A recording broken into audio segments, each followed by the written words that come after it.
suis à la pêche dans un plan d'eau de ma région. J'ai jamais pêché ce plan d'eau, c'est un petit plan d'eau, hein, ça fait à peu près 3 hectares. Je connais pas la population de poissons qu'il y a dans ce plan d'eau, donc on va voir. Je vais vous expliquer un petit peu la stratégie que j'ai mis en place pour essayer de prendre des poissons. Au départ, il y avait une stratégie météo qui me paraissait être la bonne. Hier, il faisait 12 degrés, donc quelques petits rayons de soleil.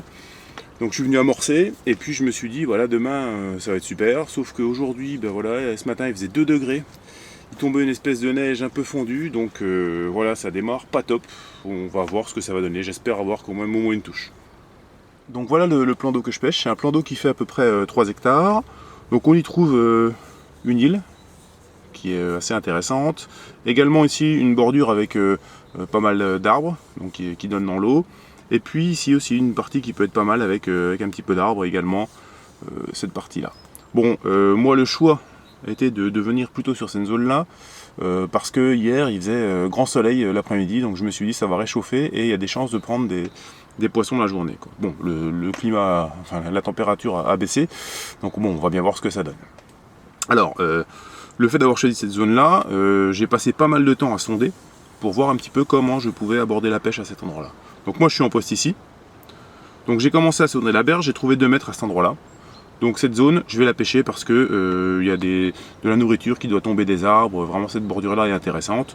Donc ici, je pêche avec des appâts, des IF1, qui vont se rapprocher au maximum de l'alimentation naturelle. On va avoir un appât quand même relativement naturel. Ensuite, la seconde zone, je suis venu ici sonder cette partie-là. Il n'y a pas beaucoup d'eau, il y a 1 mètre d'eau, mais si j'ai un peu de bol et qu'il y a un petit coup de soleil, ça peut être intéressant pour prendre quelques poissons. Là, je suis venu mettre des démons.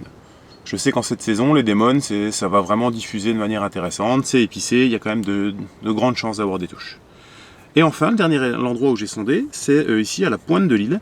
Ça casse et il y a 2,50 m d'eau. Et là, je suis venu mettre des coconuts qui, pour le coup, sont des appâts qui sont plus synthétiques et qui sont vraiment très très intéressants également en hiver. Donc voilà à peu près pour les différentes zones que je vais sonder. Je vais vous montrer également comment, quel type de bas de ligne je mets et quel type de montage j'utilise. Donc sur la canne en bordure d'île, je suis venu amorcer avec des démons que je ne présente plus, qui font partie de la gamme depuis longtemps et qui sont très très efficaces. Par contre, je vais vous présenter les pop-top. Alors les pop-top c'est quoi? Ce sont simplement des appâts qui viennent un petit peu révolutionner le bonhomme de neige. Donc aujourd'hui un bonhomme de neige c'est constitué d'une bouillette dense et d'une bouillette flottante. Et bien la pop-top, elle a une partie dense, donc au parfum, ici démon, et également une partie flottante. On va avoir quelque chose de beaucoup plus compact, donc ça c'est très intéressant, et également une densité qui va être beaucoup plus faible qu'un bonhomme de neige classique. Ce qui veut dire que les poissons vont avoir tendance à se faire piéger beaucoup plus facilement avec des appâts de ce type. Voilà. Donc moi, je suis venu tout simplement mettre mon appât sur un petit dérigue. Voilà. Un petit dérigue ici. Et puis voilà, je vais simplement propulser ça tout doucement au pied de l'île. Alors je ne sais pas encore si je mets... ici je pense que je vais mettre un petit peu de pellets et puis quelques bouillettes dans un soluble. Et puis voilà, lancer ça au pied de l'île.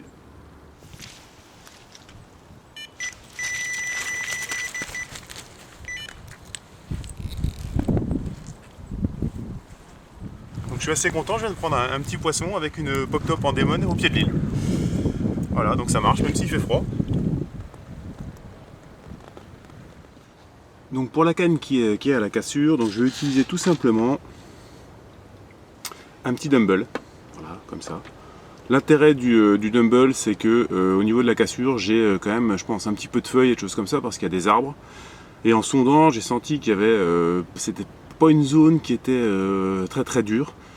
Donc j'aimerais bien que mon appât soit un petit peu décollé. D'où l'intérêt du dumble avec un cadet. Donc voilà.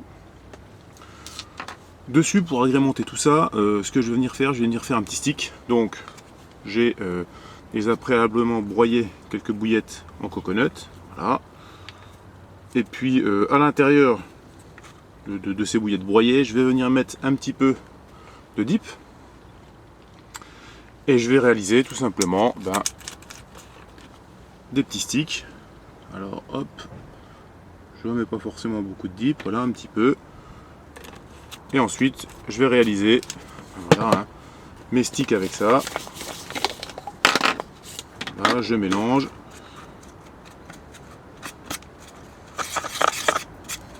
et puis je réalise un stick avec le PVA système. Voilà, mon stick est réalisé, il ne me reste plus qu'à le propulser sur le coup.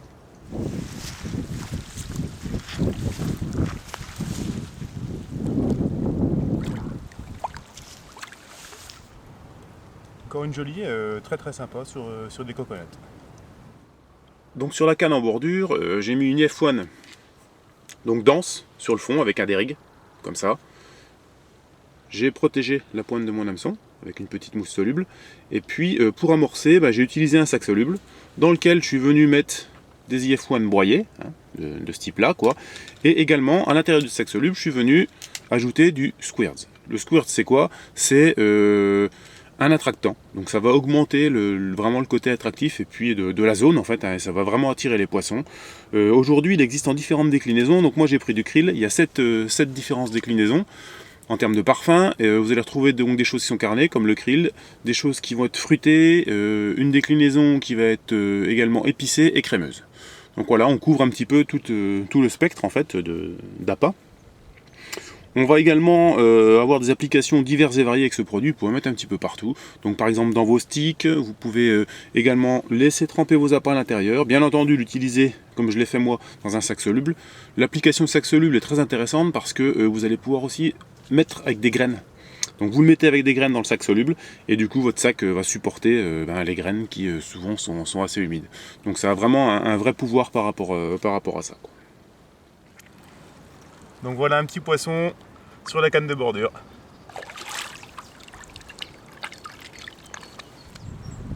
Voilà, la partie de pêche se termine, encore avec un joli petit poisson. Donc malgré les températures basses, on arrive quand même à tirer son épingle du jeu. Donc je suis plutôt content, hein. J'étais pas aussi positif ce matin, mais ça s'est super bien passé.